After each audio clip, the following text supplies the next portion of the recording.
નમસ્કાર મિત્રો, સ્વાગત છે અમારી યુટ્યુબ ચેનલ ઓલેજ હેપીમાં. મિત્રો, આપણે જનરલ સાયન્સ સામાન્ય વિજ્ઞાનની જે મહત્વની સિરીઝ જોતા હતા તેમાં આપણે 750 સુધીના પ્રશ્નો જોયા છે. આજે આપણે 751 નંબરના પ્રશ્નથી જોઈશું. અને આ મિત્રો ચેનલ ઉપર નવા હોય તો પ્લીઝ ચેનલને સબસ્ક્રાઇબ કરી દેજો, જેથી બેંક આવનાર દરેક વિડીયો નોટિફિકેશન આપને સૌપ્રથમ મળી રહે. તો ચલો મિત્રો, ટાઈમના વગર શરૂ કરીએ. 751 નંબરનો ક્વેશ્ચન: પુખ્ત મનુષ્યમાં નાના આંતરડાની લંબાઈ કેટલી હોય છે?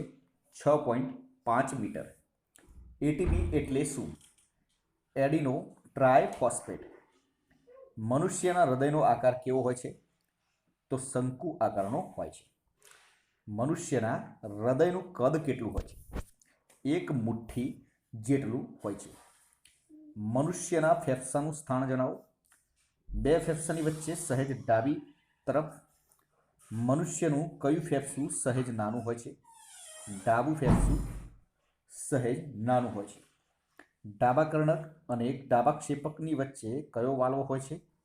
દ્વિદલ વાલ્વ. જમણા કર્ણક અને જમણા ક્ષેપકની વચ્ચે કયો વાલ્વ હોય છે? ત્રિદલ વાલ્વ. સામાન્ય રીતે શિરામાં કેવા રુધિરનું વહન થાય છે? તો અશુદ્ધ રુધિરનું, O2 વિહીન. આગળનો ક્વેશ્ચન: સામાન્ય રીતે ધમનીમાં કેવા રુધિરનું વહન થાય છે? તો શુદ્ધ રુધિર એટલે કે O2 યુક્ત, ઓક્સિજન યુક્ત. શુદ્ધ રુધિરનું વહન કરતી એકમાત્ર શિરા કઈ છે? કુક્કુસ શિરા, જેનું નામ છે. અશુદ્ધ રુધિરનું વહન કરતી એકમાત્ર ધમની કઈ છે? કુક્કુસ ધમની. આગળનો ક્વેશ્ચન: શરીરના કયા ભાગમાં રુધિર શુદ્ધ થાય છે? ફેફસામાં. વનસ્પતિની વૃદ્ધિ ઉત્તેજતા અંતઃસ્ત્રાવો કયા કયા છે? ઓક્સિજન, જિબ્રેલિન્સ અને સાઇટોકાનિન્સ. લજામણીના છોડમાં પોચી ગાદી જેવો સંવેદનશીલ ભાગ કયો છે? પીનાધાર. ચેતાતંત્રનો રચનાત્મક અને ક્રિયાત્મક એકમ કયો છે? ચેતાકોષો. પુખ્ત વ્યક્તિના મગજનું વજન કેટલું હોય છે? 1350 ગ્રામનું. મગજને યાંત્રિક આંચકા સમયે રક્ષણ આપે છે અને ગાદી જેવું કાર્ય કરે છે. મસ્તિષ્ક, મેરુ, જળ. મગજનો સૌથી મોટો અને ખૂબ જટિલ ભાગ કયો છે? બૃહદ મસ્તિષ્ક. મગજમાં રહેલો કયો ભાગ ઉધરસ, છીંક, ગળવું, લાળ રસનો સ્ત્રાવ અને ઉલટીનું નિયમન કરે છે? લંબ મજ્જાની. કરોડરજ્જુમાં કેટલી જોડ ચેતાઓ ઉદ્ભવે છે? 31 જોડ ચેતાઓ ઉદ્ભવે છે. કયું અંગ ઇન્સ્યુલિન અંતઃસ્ત્રાવ ઉત્પન્ન કરે છે? સ્વાદુપિંડ. શરીરમાં ઇન્સ્યુલિનની ઉણપથી કયો રોગ થાય છે? ડાયાબિટીસ. ડાયાબિટીસના દર્દીને શેના ઇન્જેક્શન આપવામાં આવે છે? ઇન્સ્યુલિનના. ગોઈટર નામનો રોગ શેની ઉણપથી થાય છે? તો આયોડિનની ઉણપથી ગોઈટર નામનો રોગ થાય છે. નરજાતીય અંતઃસ્ત્રાવ કયો છે? ટેસ્ટોસ્ટેરોન. માનવમાં કેટલા રંગસૂત્રો હોય છે? 46.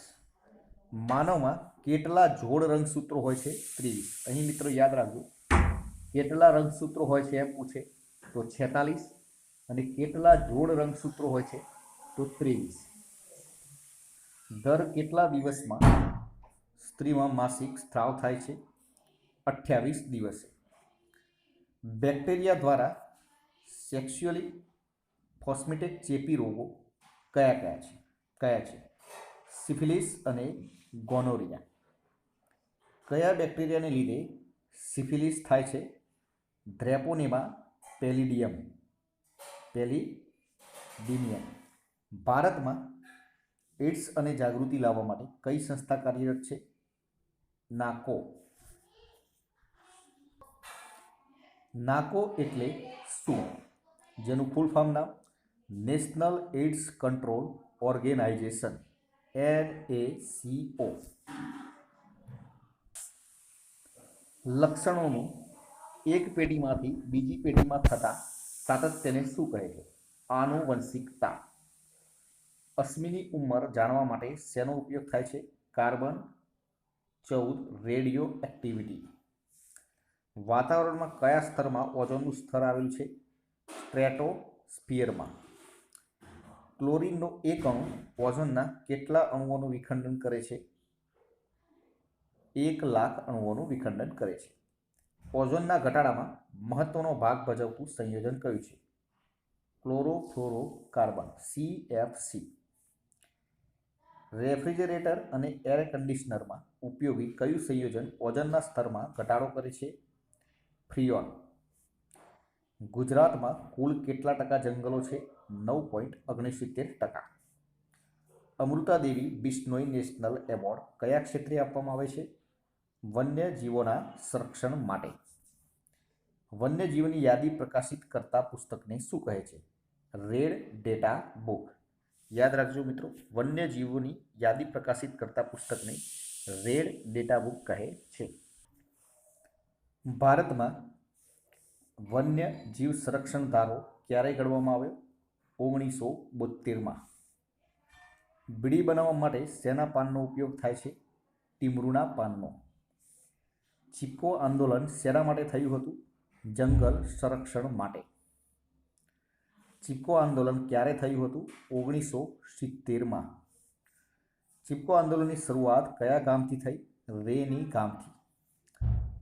ભારતને પ્રક્ષેપણ ક્ષેત્રે મહાસત્તા બનાવનાર વૈજ્ઞાનિકનું નામ જણાવો. Doctor APJ Abdul Kalam.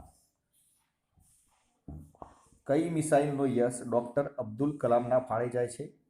Guided મિસાઇલનો યશ. દેશનો કયા ક્ષેત્રે વિકાસ કરવાના સ્વપ્નો અબ્દુલ કલામના છે? તો ડિફેન્સ અને અંતરિક્ષ ક્ષેત્ર. તો મિત્રો, આજે આપણે 800 સુધીના પ્રશ્નો રાખીએ છીએ. આગળના પ્રશ્નો આપણે આગળના વિડીયોમાં જોઈશું. ચેનલ ઉપર નવા હોય તો ચેનલને સબસ્ક્રાઈબ કરી દેજો, જેથી કરીને દરેક વિડીયોની નોટિફિકેશન આપને સૌપ્રથમ મળી રહે. અને વિડીયો પસંદ આવ્યો તો લાઈક કરજો. કાલે ફરીથી નવા વિડીયો સાથે મળીશું. જય હિન્દ, જય ભારત.